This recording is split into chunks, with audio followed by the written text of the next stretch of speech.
culte envers Jésus-Christ. Et Jean-Paul II, la dévotion au Sacré-Cœur est une réponse au rigorisme janséniste qui avait fini par ignorer la miséricorde infinie de Dieu. Et Benoît XVI, le dernier, date, notez, il faut reconnaître le cœur du Christ comme une présence intime et quotidienne dans la vie de chacun. Et donc, ces papes nous ramènent à contempler les écrits du magistère dans ce que nous avons comme dévotion au Sacré-Cœur de Jésus. Et je pourrais inviter que les paroisses qui portent le nom de Sacré-Cœur puissent approfondir ce document et renouveler cette dévotion. Dans les deux derniers chapitres, le pape souligne deux aspects fondamentaux, à savoir que la dévotion au Sacré-Cœur doit réunir aujourd'hui deux choses. Premièrement, l'expérience spirituelle personnelle. Et de deux, l'engagement communautaire et missionnaire. S'agissant de cet engagement, le pape souligne qu'il faut s'abreuver au Christ. Il faut être une source pour les autres. Il faut savoir cultiver la fraternité et la mystique, à l'exemple de Bernard de Clairvaux. Il faut, comme Charles de Foucault, qui en fait voulait imiter le Christ, parler comme le Christ, agir comme le Christ. Bref, se mettre à la place du Christ, faire ce que le Christ ferait si il était lui, le Christ. Et cette spiritualité va jusqu'à l'abbé Huvelin, que le pape cite, qui fut directeur de Saint-Charles de Foucault. Enfin, le pape nous invite à la réparation.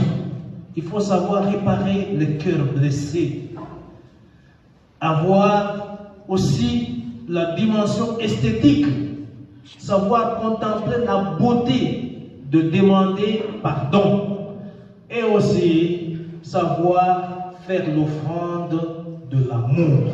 Faire l'offrande de l'amour. Je vais terminer parce que le pape, dans sa conclusion ici, invite l'Église, quand il fait le lien entre Laudato Si, Fratelli Tutti et Dilexit Nos, et souligne qu'aujourd'hui, les choses s'achètent à prix d'argent, au prix de pouvoir, l'avoir, y compris même les choses nécessaires. Et il dit, l'Église a aussi besoin, pour ne pas remplacer l'amour du Christ par des structures dépassées, des obsessions des âges et l'adoration de sa propre mentalité d'auto-référence. Et un des aspects que le pape souligne du cœur, c'est la vérité, la sincérité. Au numéro 7, le pape évoque son enfance et dit, quand nous étions enfants, le jour du carnaval que nous voyons, sa grand-mère avait l'habitude de leur préparer des biscuits. Et ces biscuits étaient faits à base de froment qu'elle gonflait dans l'huile et ça donnait l'impression d'être vraiment des gâteaux bien remplis. En réalité, dit le pape, quand nous commencions à manger ça, il n'y avait rien, c'était du vide. Et en langue, on appelait ces biscuits mensonges.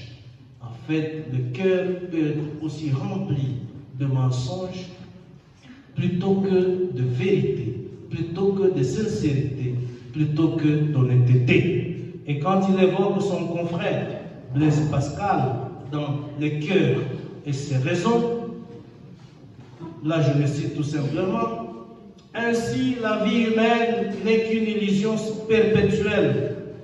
On ne fait que s'entre-tromper et s'entre-flatter. Personne ne parle de nous en notre présence. comme il en parle en notre absence. L'union qui est entre les hommes n'est fondée que sur cette mutuelle tromperie, et peu d'amitié subsisterait si chacun savait ce que son ami dit de lui lorsqu'il n'y est pas, quoi qu'il en parle alors sincèrement et sans passion. Aphorisme 100. Je dis et je vous remercie.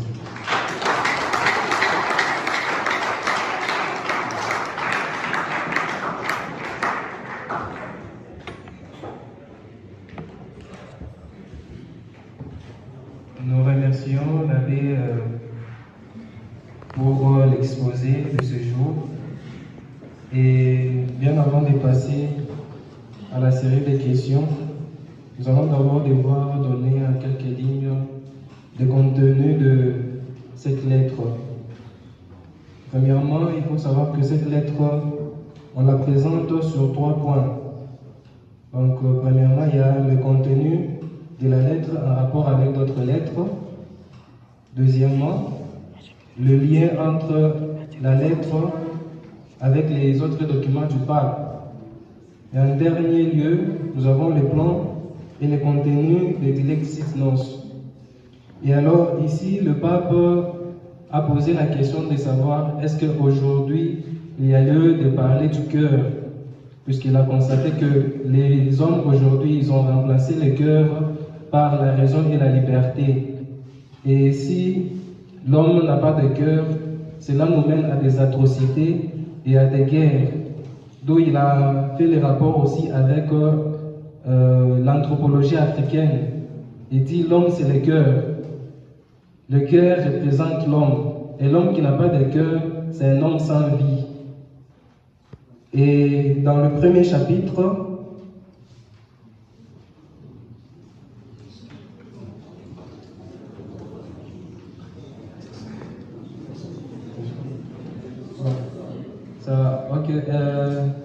nous accordons alors la parole à l'Assemblée et vu le temps qui nous reste, nous allons passer par une série de 4 questions. Donc 4 personnes pour parler et puis nous allons accorder la parole aux abbés formateurs pour ajouter quelques mots.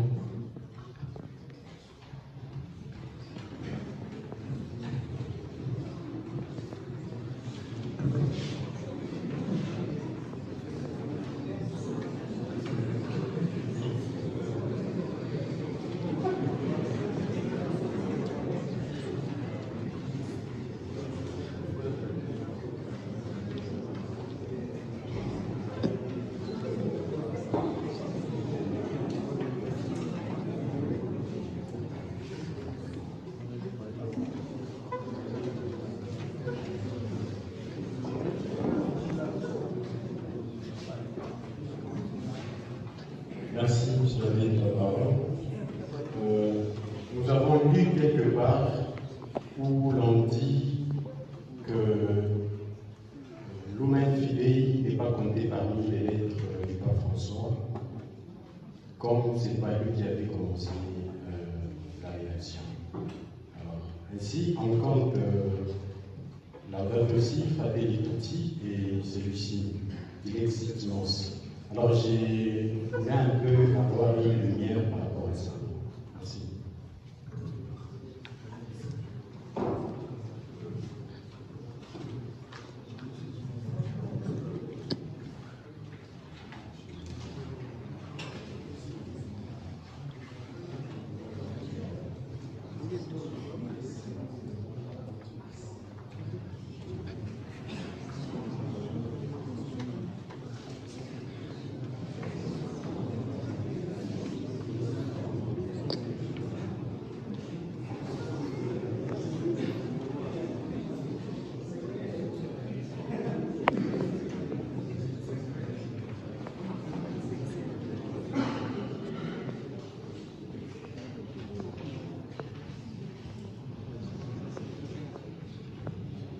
Me poser des questions ou vous avez tout bien compris?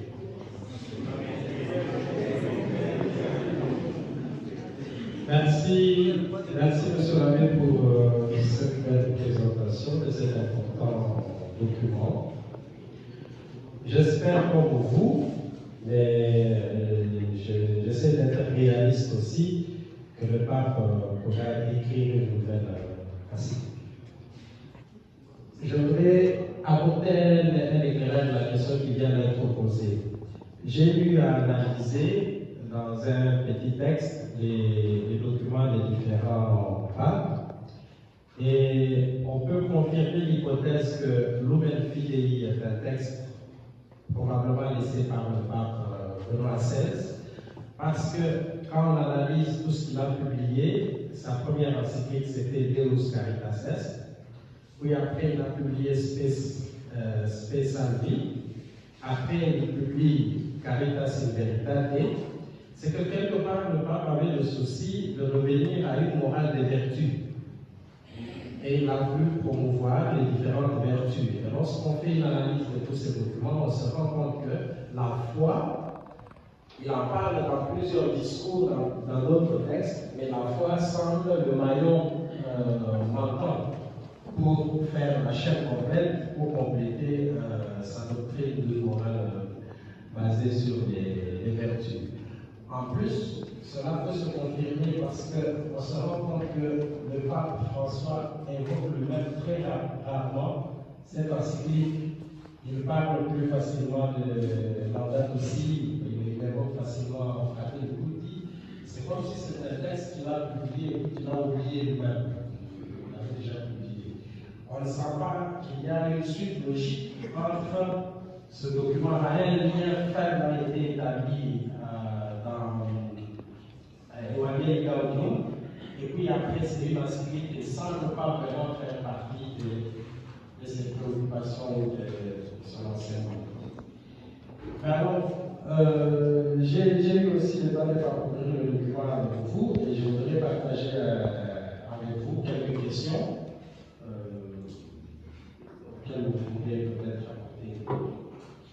Tout d'abord, je me demande, je vous ai entendu au début dire que cette encyclique ferait partie, selon vous, des plus belles du pape François, ou après Fratelli Tutti.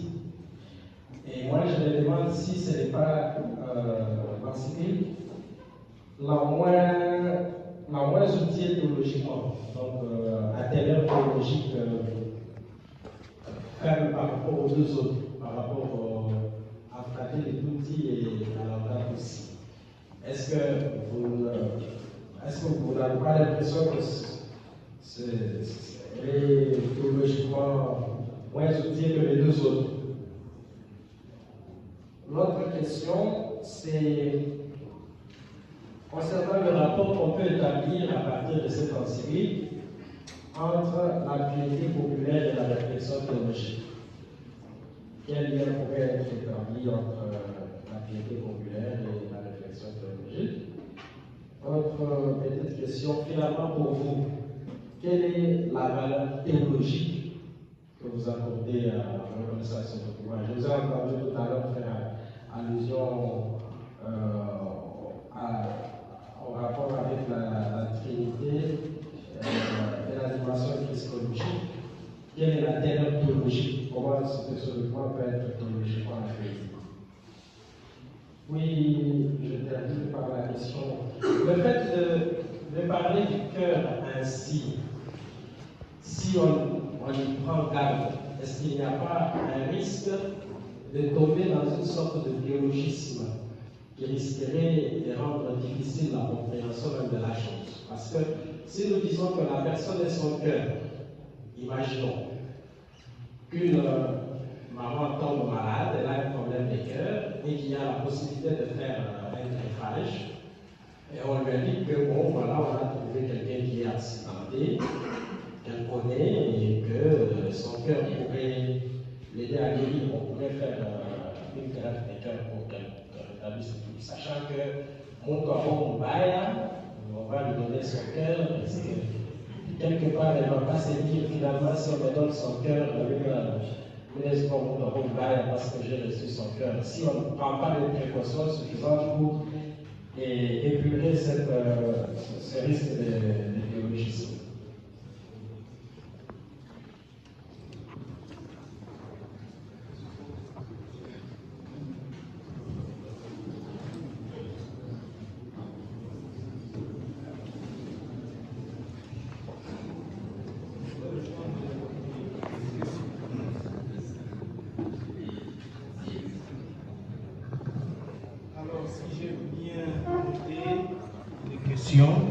La première, Lumen Fide. Enfin, je l'ai souligné parce que si vous étiez attentif, dans 3 mois, à peine élu, le pape veut donner le bénéfice du doute d'avoir un document déjà en poche, mais je dis élu le 13 mars 2013, le pape François publia le 29 juin de la même année, donc 2013, Lumen Fide. Et on a dit que le texte pouvait être déjà là et que c'est l'hypothèse. Mais en tout état de cause, c'est le document du pape François. Parce que c'est le document du magistère.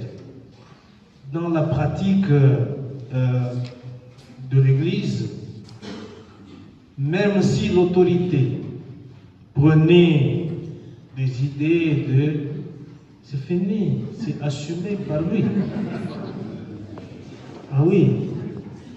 Mais d'ailleurs, on semble dire que Fides et Ratio serait de la plume de Benoît XVI. On retrouve d'ailleurs des intuitions augustiniennes dans Deus Caritas Est, même Spécial. Mais vous ne pouvez jamais vous réveiller et dire non, c'est moi qui ai écrit, etc. Donc, c'est du pape François. Il a signé le magistère de l'Église. Là, nous nous occupons tout simplement, nous préoccupons de la dimension historique, critique historique des textes, etc., qui nous donne le loisir de pouvoir dire est-ce qu'il a écrit, est-ce qu'il n'a pas écrit. Mais c'est des exercices tout simplement à notre niveau. Mais c'est le pape François. On n'allait pas citer Lumen Fide, Benoît XVI, ou quoi. Non, non-sens. Voilà. Donc, une autre question. Piété populaire et réflexion théologique. Quelle est la part de la piété populaire, la dimension théologique? La piété populaire, ici, il y a une double dimension, à mon sens, après avoir lu le document qui ressortent. D'abord, la dimension eucharistique. Il y a un lien fondamental que le document établit entre l'Eucharistie et le cœur de Jésus, ou l'amour du cœur de Jésus-Christ. Donc, cela appelle également la dévotion qui en découle, la dévotion au sacré cœur de Jésus. Et toute dévotion, parfois, a une connotation populaire. C'est souvent des gens simples, ancrés dans la spiritualité, qui s'adonnent. Mais il y a un fondement théologique qu'on doit découvrir, parce que le cœur de Jésus, le cœur humain et divin de Jésus, c'est en même temps ce qui révèle l'amour de Dieu. Et l'amour de Dieu, ce n'est pas quelque chose de supplémentaire à l'être divin. L'amour de Dieu, c'est Dieu lui-même. Donc, quand le Christ nous aime, son amour à lui n'a pas de commune mesure avec n'importe quel amour. Parce que l'amour dont le Seigneur, le Dieu nous aime, exprime son ontologie même. Alors, c'est peut-être aux théologiens, j'ai intitulé ici lecture théologique. Ce n'est pas ressorti. Le pape François et sa lettre encyclique, lecture théologique. Alors, il y a un approfondissement théologique que l'on peut faire à partir de ce document. Et d'ailleurs, le pape le souhaite dans le chapitre 4, prolongement et méditation sur le contenu de cette lettre. Donc, réflexion théologique, je crois que c'est très abondant. Ce n'est pas seulement ce que j'ai pu évoquer, et d'ailleurs c'est le pape lui-même qui donne, la dimension trinitaire, dit le cœur de Jésus renvoie au Père, c'est l'amour du Père qui nous a donné. En fait, c'est la grâce même. Donc la conception de la grâce chez Saint Paul, la grâce n'est pas n'est pas en fait un don comme ça ou quelque chose qu'on... La grâce par excellence, c'est Jésus. Donc le Christ comme don de Dieu, c'est la grâce personnifiée, c'est la grâce manifestée. Et donc toute la définition de la grâce se trouve là. Donc on peut ici faire de ces documents tout un cours de théologie de la grâce. On peut faire le cours de Trinité. On peut donner le cours de Christologie. On peut donner le cours d'histoire de la spiritualité à travers le démon. Donc il y a une richesse théologique qu'on peut explorer. J'espère que le Père Didier pourra exploiter tous ces auteurs mystiques qui sont évoqués ici. Alors, ne pourrait-on pas tomber dans le biologisme, avoir la manière dont on considère le cœur? Mais le pape dit dans le document, le cœur n'est pas à ravaler au sens organique. Il ne s'agit pas en fait d'un organe séparé, mais plutôt d'un centre unificateur de tous les sentiments, des passions et même de tout ce qui est cognitif. Alors, ici, j'ai cité, même si je ne l'ai pas fait, l'abbé Kiléché de Calémie-Guiron qui a fait sa thèse sur l'évangile de Matthieu. Vous dites, le cœur dans l'évangile de Matthieu. Donc, le cœur, en fait, ce n'est pas l'organe biologique. C'est pourquoi le pape a dit, ni la biologie, ni la psycho, ni l'anthropologie n'épuisent l'essence du cœur. Le cœur est au-delà de cet organe parce que c'est aussi le sentiment et le lieu de l'expression de la bonté, de la bienveillance et de la beauté de l'être. Bon. Est-ce que Dilexit Nos ne serait pas le document le moins outillé? À mon sens, non. Si je dis, il me semble que ce serait la plus belle. C'est du point de vue théologique. C'est l'esthétique théologique de Balthazar c'est-à-dire, ici, le pape nous invite à contempler la beauté du cœur, à contempler la bonté de Dieu qui n'apparaît que dans son amour. Et l'amour est porté dans le cœur. Alors, pour moi, c'est la plus belle, quoi, parce que ça nous ramène d'ailleurs à l'être de Dieu lui-même, l'amour. Dieu est amour. Ça n'a pas de commune mesure avec l'environnement, on peut comprendre. Laudato Si, c'est la mystique de la fraternité. Mon frère le chien, mon petit frère le moustique.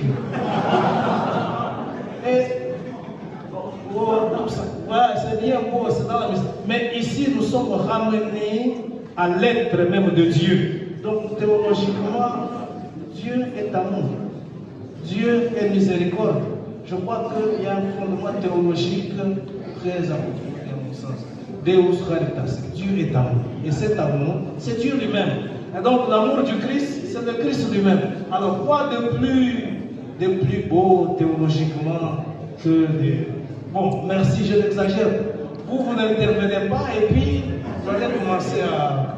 Merci.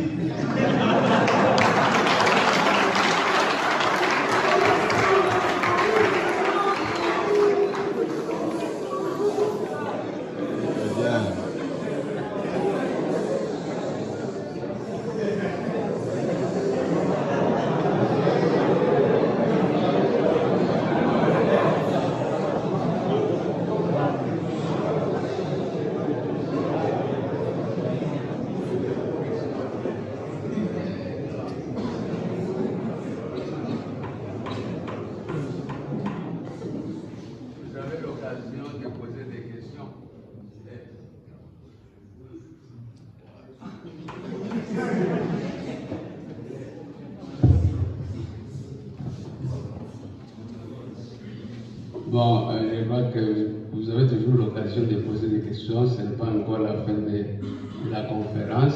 Et c'est pourquoi, au lieu de vous donner, comme vous le faites, Donc, prenez le courage de poser les questions. Moi j'ai réfléchi un peu à la préoccupation de l'abbé Augustin. Bon, je crois que ce que vous avez affirmé comme la meilleure encyclique du pape du point de vue théologique.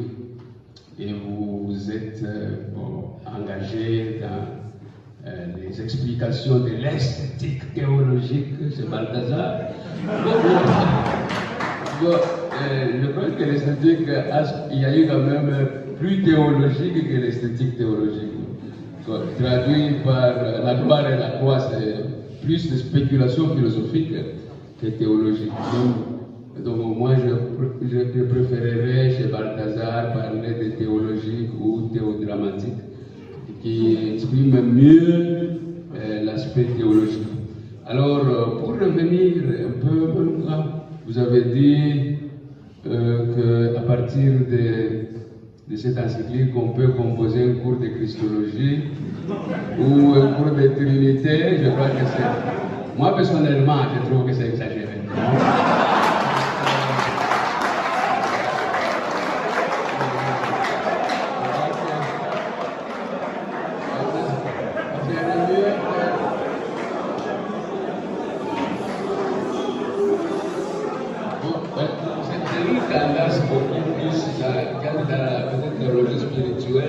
Et même les citations des auteurs nous renvoient plus à l'aspect spirituel, qui est, on peut dire, un élément important pour contrebalancer la stérilité de la théologie. Si on comprend, même quand le pape nous renvoie à l'Eucharistie, c'est une interprétation trop spirituelle que vraiment dogmatique.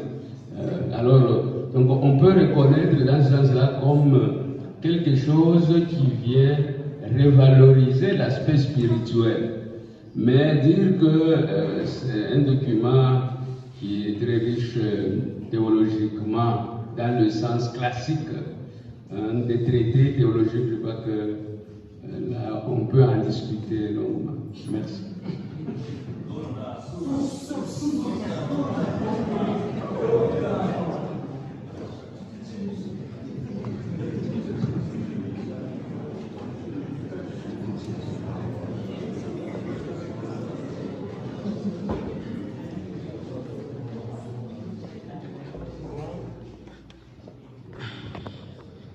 Je concède si j'ai donné à l'excès des affirmations qui ne rencontrent pas l'assentiment, c'est vrai. Mais c'est mon rôle ici d'exposer le pape.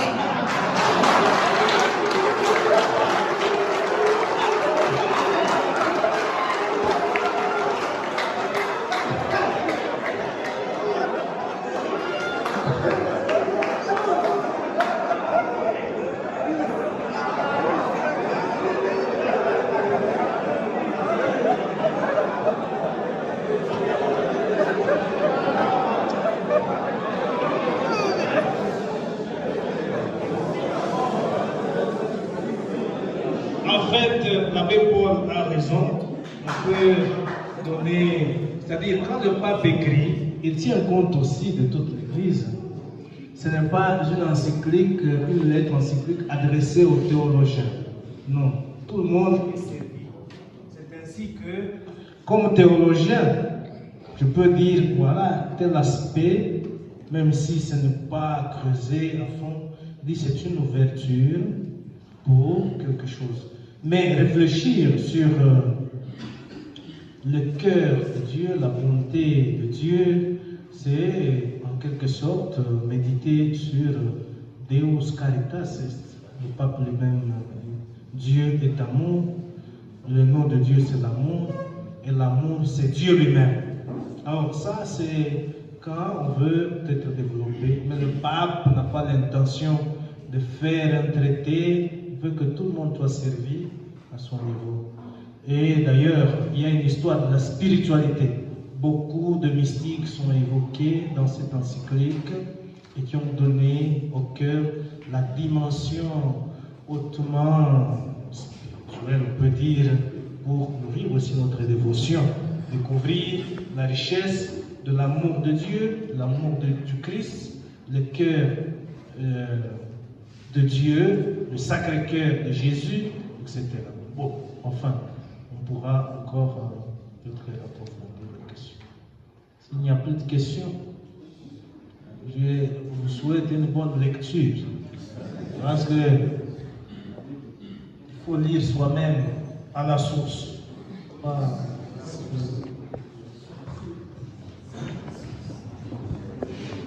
Monsieur l'abbé Dieudonné, je tiens à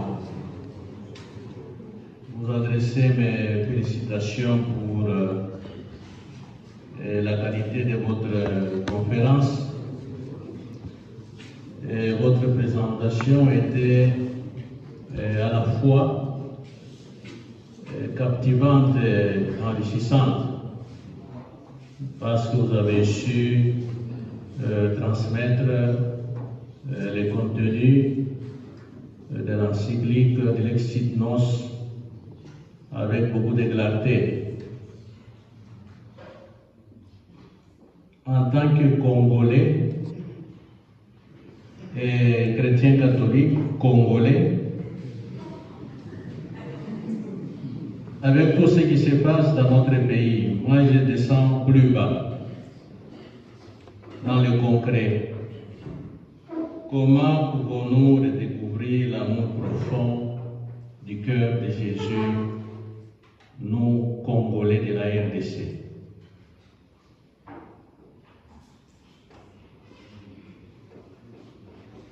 Et quelle catéchèse, comme de temps en temps on est en paroisse, quelle catéchèse donner aux enfants et même aux adultes pour redécouvrir le cœur de Jésus. Parce que nos séminaristes sont ici, ils auront l'occasion de rencontrer ceux qui vont en apostolat. Il y a des enfants qui sont informés, les adultes, peut-être qu'ils peuvent même tenir une récollection, une conférence sur le cœur de Jésus en faisant allusion à cette lettre encyclique du pape François. Merci.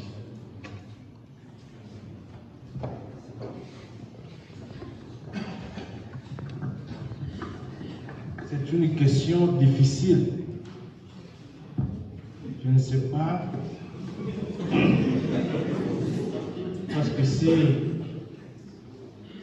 l'abbé Gaspard pouvait être là,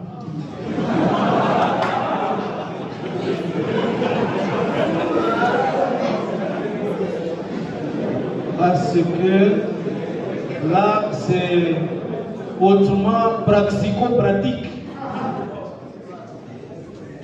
Il faut vraiment des méthodes pastorales, catéchétiques, et c'est très important pour la théologie, parce qu'on n'apprend pas seulement pour les traités, c'est pour la foi.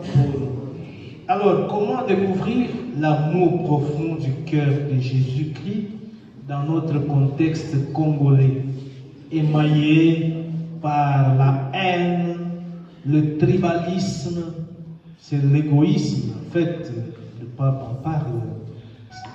Guerre, tuerie, assassinat, etc. Comment, quel effort conjugué pour faire redécouvrir l'amour profond de Jésus-Christ.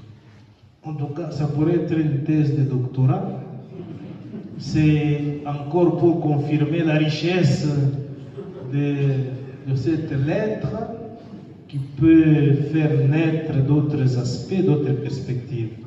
Je crois que, humblement, si je peux répondre, nous avons tous à fournir des efforts pour nous mettre ou nous remettre à l'école de Jésus.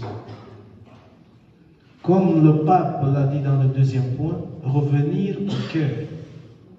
Nous sommes appelés à revenir au cœur, à redécouvrir encore cette richesse que le Christ peut imprimer aussi dans nos cœurs, dans notre vie. Quand on voit le Rwanda, le Congo, c'est des pays chrétiens, profondément catholiques. Et alors, si une thèse comme ça, une lettre comme ça, l'amour profond du Christ, ça devait parler autant aux Congolais qu'aux Rwandais, aux Burundais et au Congo. Donc on peut demander à la SIAC ou quoi, la conférence des Grands Lacs, dans le pacte de paix mené déjà par la CENCO, que ces documents viennent au secours, à la rescousse de la recherche de la paix, en commençant par la conversion du cœur. Je crois que le pape peut contribuer aux recherches que nos pères évêques sont en train de mener pour la paix dans le Grand Lac. Il faut commencer par le cœur, parce que j'ai souligné quelque part, dans le cœur de Jésus, il y a force et paix. Venez à moi, vous tous qui peinez sous le fardeau, je vous donnerai le repos que le pape a signé. Donc, merci, Monsieur l'abbé, pour d'avoir suscité aussi cette question.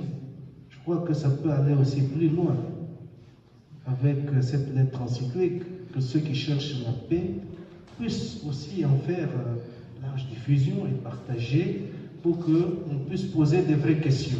Qu'est-ce qui manque dans nos cœurs pour que rayonne en nous la haine, la jalousie, la rivalité, tout ça, c'est d'abord le cœur qui est le responsable. Et pour les enfants, bon, il faut créer une école d'amour. Une école d'amour, c'est d'abord à la maison, c'est à l'école, c'est à la paroisse, c'est dans les groupes, que les petits groupes et mouvements intériorisent, pas ce document, cultive en fait le sens de l'amour, le sens de l'amour même de Dieu qui doit devenir l'amour dont nous l'aimons et l'amour dont il nous aime et celui dont nous nous aimerions entre nous. Je crois qu'il y a un effort à fournir pour y arriver. Même le livre de catéchèse, il faut demander aux pastoralistes d'intégrer cela peut-être aux spécialistes. Merci, monsieur.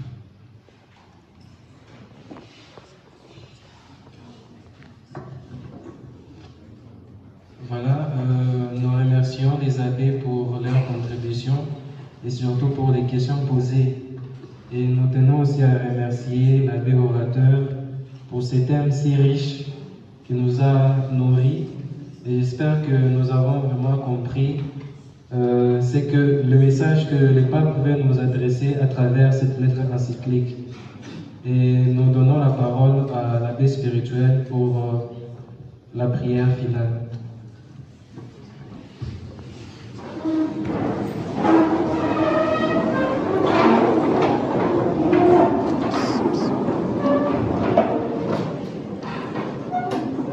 Au nom du Père et du Fils et du Saint-Esprit. Amen.